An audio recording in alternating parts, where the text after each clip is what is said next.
దోస్త్ మేరా దోస్త్ తుహే Mary John.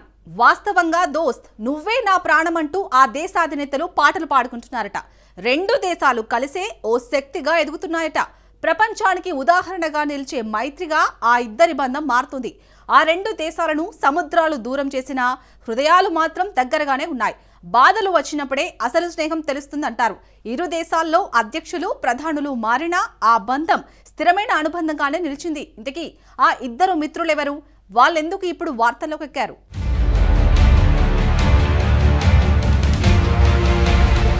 Bharat Israel స్నేహం అంటే రెండు దేశాల మధ్య ఉన్న సాధారణ సంబంధం కాదు. రెండు దేశాల స్నేహబంధం వర్షం పడ్డా ఎండ మండినా మారని చెట్టు వంటిది. భారత్ ఇజ్రాయెల్ స్నేహం బలం, సహకారం, నమ్మకం, అనురాగం అనే 4 వేర్లు ఈ చెట్టుకు బలమిస్తాయి.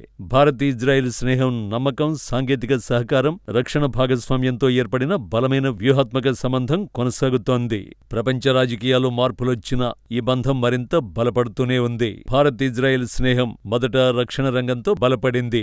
ఈ స్నేహం యుద్ధ భూముల్లో పుట్టిన నమ్మకంతోనూ, ఆధునిక సాంకేతికతపై నిర్మించిన విశ్వాసంతోనూ నిలిచింది.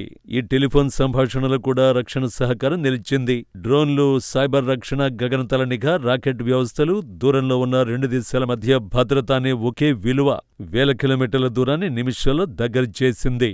ఈ చర్చ రెండు దేశాల భద్రతను మాత్రమే కాదు, పరస్పర విశ్వాసాన్ని మరింత గట్టిగా అల్లినట్టు కనిపిస్తుంది.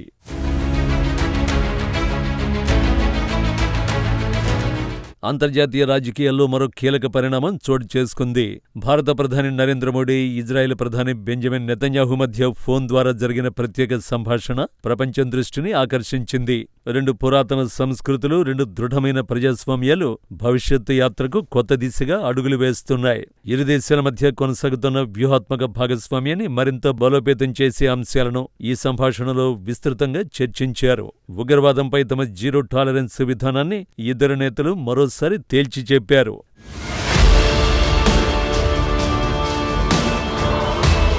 భారత్ ఇజ్రాయెల్ సంబంధాలు గత కొన్ని సంవత్సరాలుగా వేగంగా బలపడుతున్న నేపథ్యంలో ఈ సంభాషణ మరింత ప్రాధాన్యతను సంతరించుకుంది.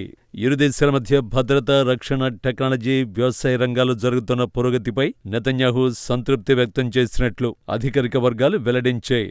పరస్పర ప్రయోజనాల కోసం ఈ భాగస్వామ్యాన్ని ఇంకా ఉన్నత స్థాయికి తీసుకువెళ్లాలన్న సంకల్పాన్ని ఇద్దరు నేతలు స్పష్టం చేశారు. ఇరు దేశాల మధ్య సత్సంబంధాలను మరింత బలోపేతం చేయడంపై చర్చలు జరిపారు. ఉగ్రవాదాన్ని ఏరిపారేయడంపై ఇరు దేశాలు కృతనిశ్చయంతో ఉన్నట్లు తెలిపారు. టెర్రరిజం ఏ దశలో ఉన్నా సమర్థవంతంగా నిర్మూలించేందుకు ఇరు దేశాలు కట్టుబడి ఉన్నట్టు నిర్ణయానికి వచ్చారు. ఇరు దేశాల ఆర్థికాభివృద్ధికి దోహదపడే విధంగా నిర్ణయాలు, ఒప్పందాలు జరగాలని అంగీకారానికి వచ్చారు.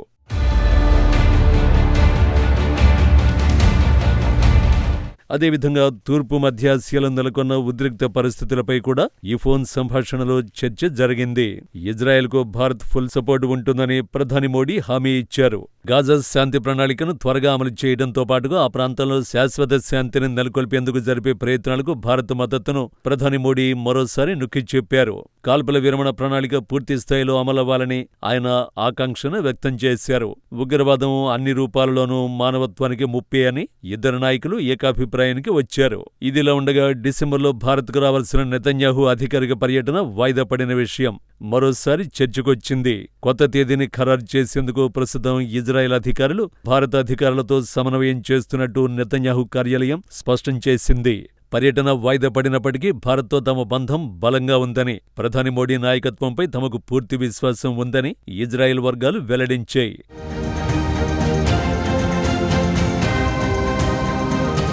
ఇటీవల ఢిల్లీలో జరిగిన ఉగ్రదాడి కారణంగా భద్రతా కారణాలతోనే పర్యటన వాయిదా పడిందన్న ప్రచారాన్ని ఇజ్రాయెల్ వర్గాలు ఖండించాయి. ఆ వార్తలన్నీ తప్పుదారి పట్టించేవనే స్పష్టతనిచ్చాయి. ఈ మొత్తం పరిణామాలు భారత్ ఇజ్రాయెల్ మధ్య దౌత్య సంబంధాలు రాజకీయ ప్రకటనలకే పరిమితం కాకుండా భద్రతా వ్యూహాలలోనూ మరింత లోతుగా పాతుకుపోతున్నాయనే సంకేతాలను ఇస్తున్నాయి.